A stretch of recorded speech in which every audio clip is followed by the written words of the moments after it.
Do you know your tendinitis from your spondylitis? Below par with PMR? Know nought about gout? Rheumatology.physio is teeming with content to engage with, downloads, books, courses, and more to address any gaps in your knowledge.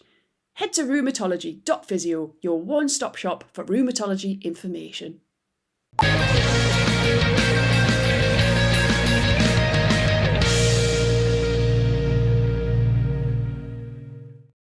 Welcome to another episode of Chewing It Over with myself, Justin, and I'm glad to be joined by the one and only Nick Livadas with us today.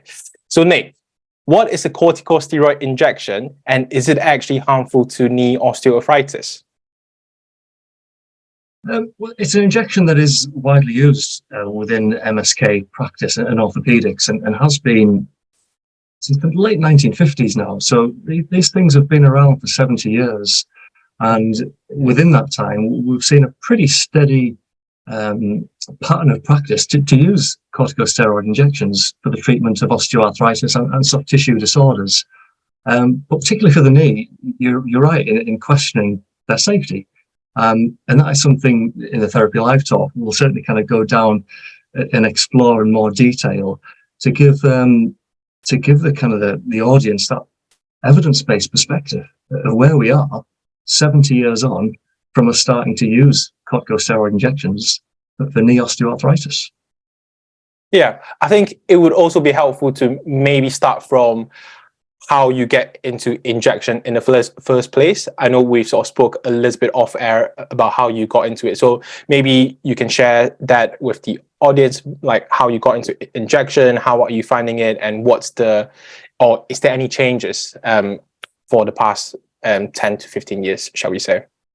Yeah, so I kind of started my injection therapy practice about 15 years ago. And physiotherapists have been using injection therapies, been within our scope to do so from about 1995, 96, I think it has been.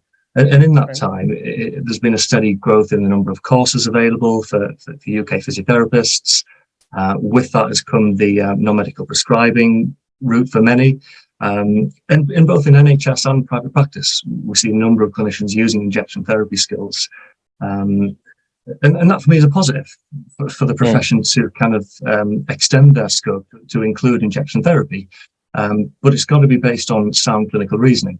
And as part of my role as a tutor on an injection course at Deeside University, that's something I'm really passionate about, that we kind of can develop a program of learning that meets the CSP, our professional body guidelines for what a program should look like, and then equip students with this knowledge, skills, and appropriate attributes to use this skill within a robust clinical reasoning framework. So I know you sort of mentioned about sound clinical reasoning, because being a practitioner myself, I've heard stories or at least see sort of like real life scenario whereby patients could easily get access to injections without trying some physiotherapy first, which is slightly different to or definitely from how I was educated, like it should be the last resort or almost second to last resort as per rehab or treatment pathway. Is that the case, or would you agree with that statement? And if yes, why are we still seeing cases whereby patients could just get access to injections really easily? I think if we look at the NICE guidance that we have, that was updated in October 2022. So we've got pretty recent updated guidance on the use of corticosteroid injections. And you're right, that guidance does suggest that first-line core therapy is advice, therapeutic exercise, and weight loss. And following that, it would usually go along the pattern of what pharmacological options are available. And the NICE OA guidance from late last year suggested that anti-inflammatories appear to be the first-line pharmacological option. Beyond that, it would seem sensible to then look at corticosteroid injections. And within the NICE guidance, they do state explicitly that a corticosteroid injection should be considered, if they're not suitable for first-line pharmacological measures, or to facilitate in adherence to exercise.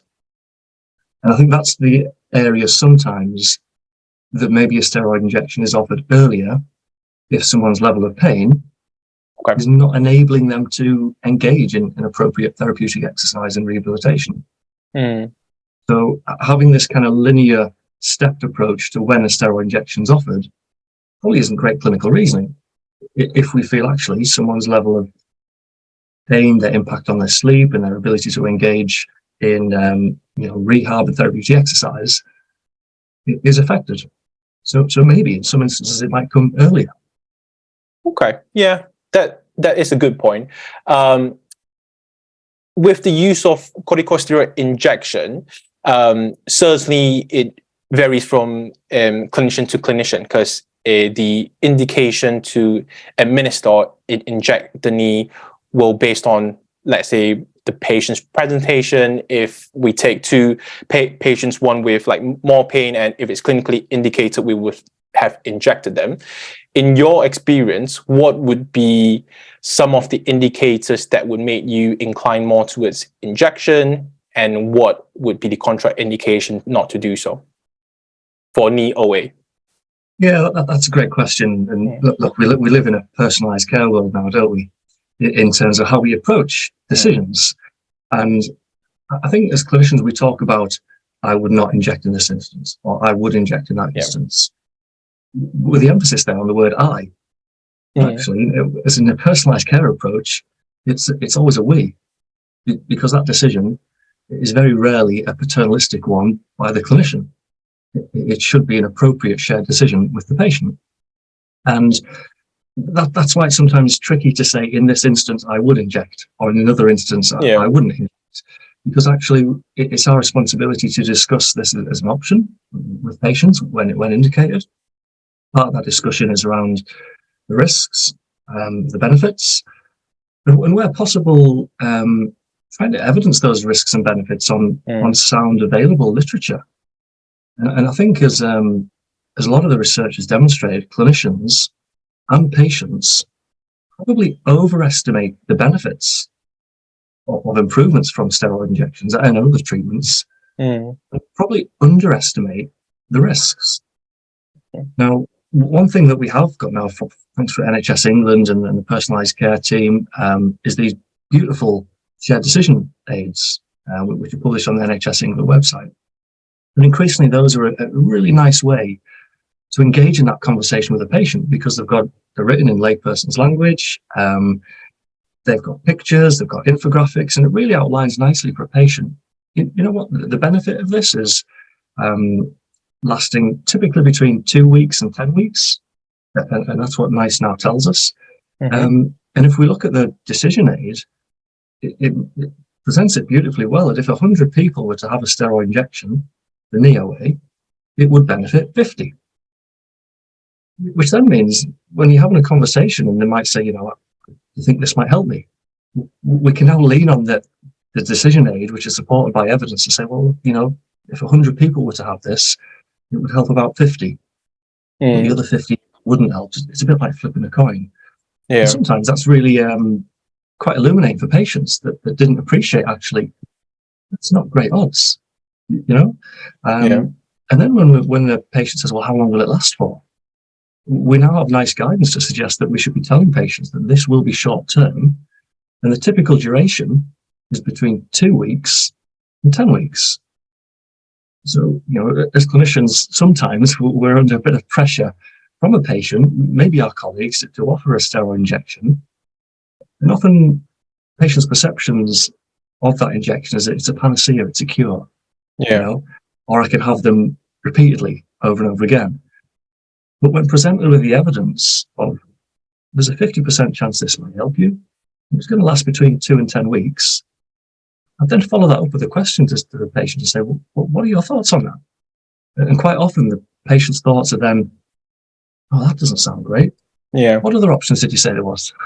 And then you might kind of just track back a little bit and revisit some of the options of lifestyle changes, improved sleep and weight loss and physical activity and mindfulness and all those other approaches that we know to work well for persistent pain problems.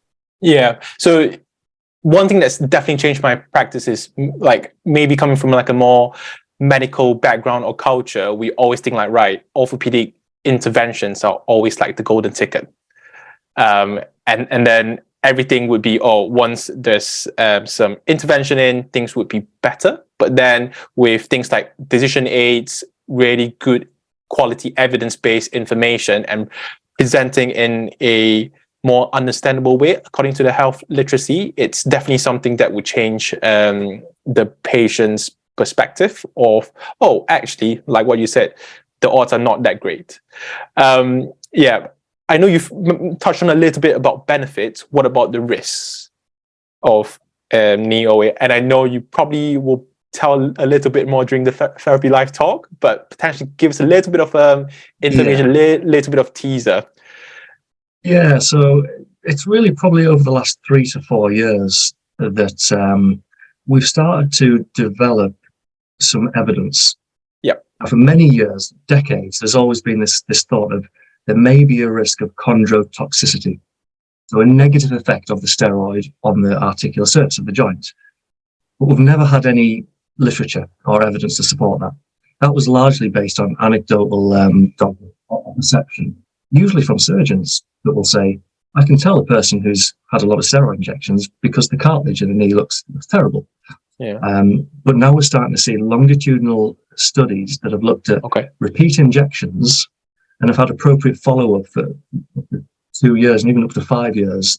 Yeah. That have looked at cartilage changes in that time and what that does to cartilage for someone who has repeated corticosteroid injections. So that's one concern that's starting to develop. The evidence is by no means conclusive, so there's still some question marks around that. But there's also the risk of having a steroid injection too close to surgery. And that may pose a risk to post-arthroplasty infection. So, given the waiting list at the moment, that might be less of a concern. But certainly anything usually under 6 months, that it may increase the risk of a post-surgical infection. There's the other risks of general infection, because steroid injections are immunosuppressive. Yeah. And certainly there was a spotlight on them during COVID period. And the other risk I think is spoke about a little bit less is that we may be over-medicalizing the condition. And in some instances, making patients maybe more dependent on this medical intervention. And sometimes that's at the risk of us focusing less on the lifestyle changes. So that's potentially another risk as well. Yeah. And Jack March would be delighted to hear this because I think as a profession, we have definitely gotten better from saying less and less wear and tear. And more, it's a low-grade inflammatory condition that can be influenced by a lot of things. And I think that is largely affected by how we place the narrative of osteoarthritis. Because if we say it's wear and tear, the first thing that patients would think is, right, I need to change it. Or if we say it's potentially like an age-related condition that probably can be affected by a lot of things, lifestyle, sleep, weight, that changes. And that potentially is a good way in. That is something that I have found quite interesting from a education and from a narrative point of view. How does injection fit into that? Like, let's say you have a patient in front of you wanting an injection. How would you tackle that topic? You're right. The general perception from the public is that osteoarthritis is a wear and tear condition. It's only inevitable that it will get worse with time. And that's something we now know more than ever. It's not the case.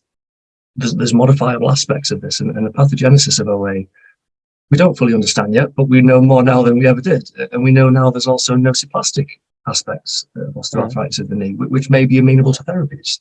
In terms of the lifestyle changes, the adoption of increased physical activity, which we know to be good for cartilage, maybe improved sleep, other aspects about maybe tackling some of the erroneous beliefs around osteoarthritis.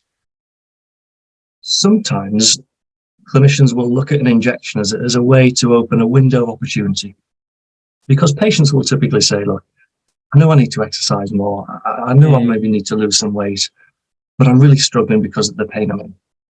And the patient will sometimes say, I was hoping a steroid injection would ease my pain to enable me a period to start getting active again and start on that road to losing weight, getting more active and returning to meaningful activities in their life that they enjoy. So it's that window of opportunity you sometimes hear. Mm. The only problem with that for me, in my mind, and this is my personal biases, I don't know how many patients actually jump through that window once it's open. Mm. And anecdotally, personally, I might see a patient, a year later, and we'll chat about what they did after the injection, and they'll say it was great. It lasted 6 weeks or 8 weeks or 3 months. So, okay, what did that enable you to do more that you maybe weren't before? And often they're a bit sheepish and say, well, actually, I know I should have maybe, done the exercises and I was planning to go to escape pain or whatever it might be to get more active, but my knee felt great, so I didn't bother. And now it's back again, and I was kind of hoping for another injection. So we create that window of opportunity, but maybe we don't always work on the behavioral change skills needed to then get that next step of a patient taking up the increased activity, better sleep, weight loss. Yeah. How would you manage that patient? Just out of curiosity.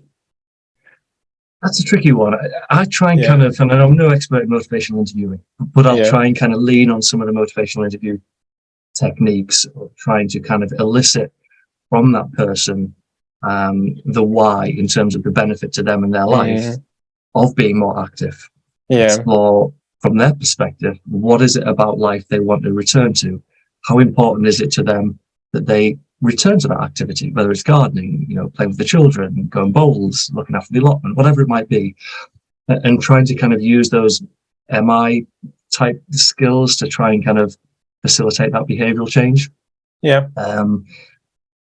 And sometimes that can be useful. Sometimes it's useful to kind of ensure appropriate follow-up after the injection, whether that's with you as the injecting clinician or a physio colleague. That might be needed to try and kind of facilitate that next step of, yes, I'm feeling great now. Okay, how do we help you achieve your functional goals in life?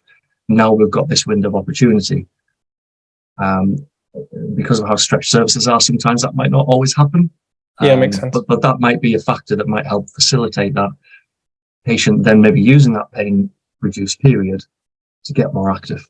Yeah, it definitely sounds to me that with injections for knee osteoarthritis is definitely more than a simple needle in, needle out. There's definitely a lot more to consider, even from the aspects of using shared decision-making tools to motivational interviewing to understanding what is it that they want to do and making sure that the patients understand what they're up against. Because most of the people probably won't have a clue about how corticosteroid injections work. They only know, I wanted to get rid of my pain. And the truth is definitely, there's definitely a lot more, shall we say. I think so. I think now's the time as a professional community. We put corticosteroids under the spotlight a little bit more than we have done in the last 70 years and reflect where do they sit now in a contemporary MSK practice. As we've moved on so far, I think now's a useful time to do that. And we may not know all the answers, but that's science. We never know the answers. We're always developing new understanding as we go.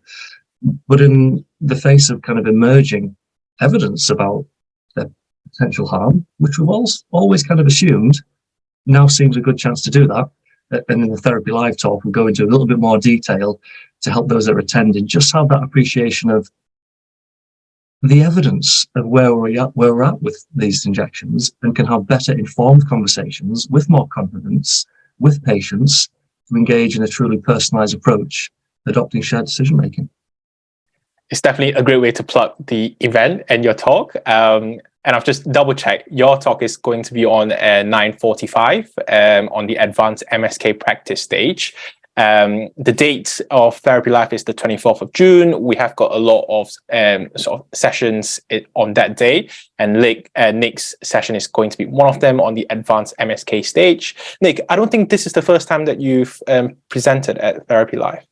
Is that right? No, it wasn't. I think a couple of years ago, there was a pelvic health focus, wasn't there? Yeah. I think it was pelvic tendinopathies a couple of years ago. Area of mine.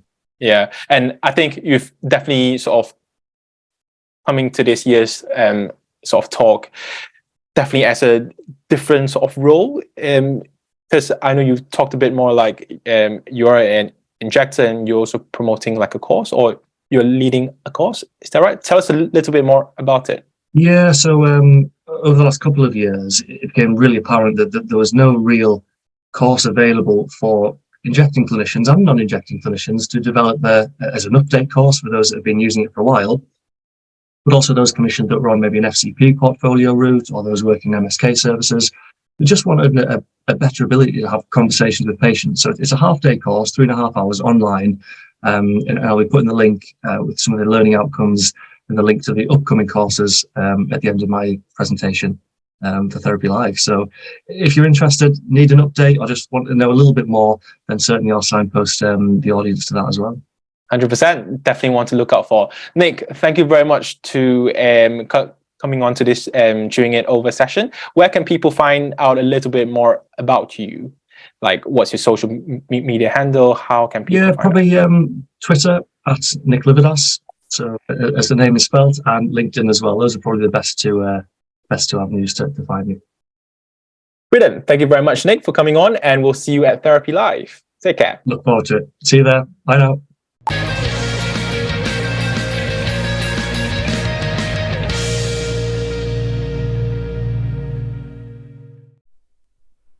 There are two things that all MSK therapists have in common the world over. They love free trials and exercise prescription. So if you're a chiro, physio, osteo, or some sort of os-chiesio hybrid, then head to rehabmypatient.com/physiomatters now and get 3 months on us of the best exercise prescription software available.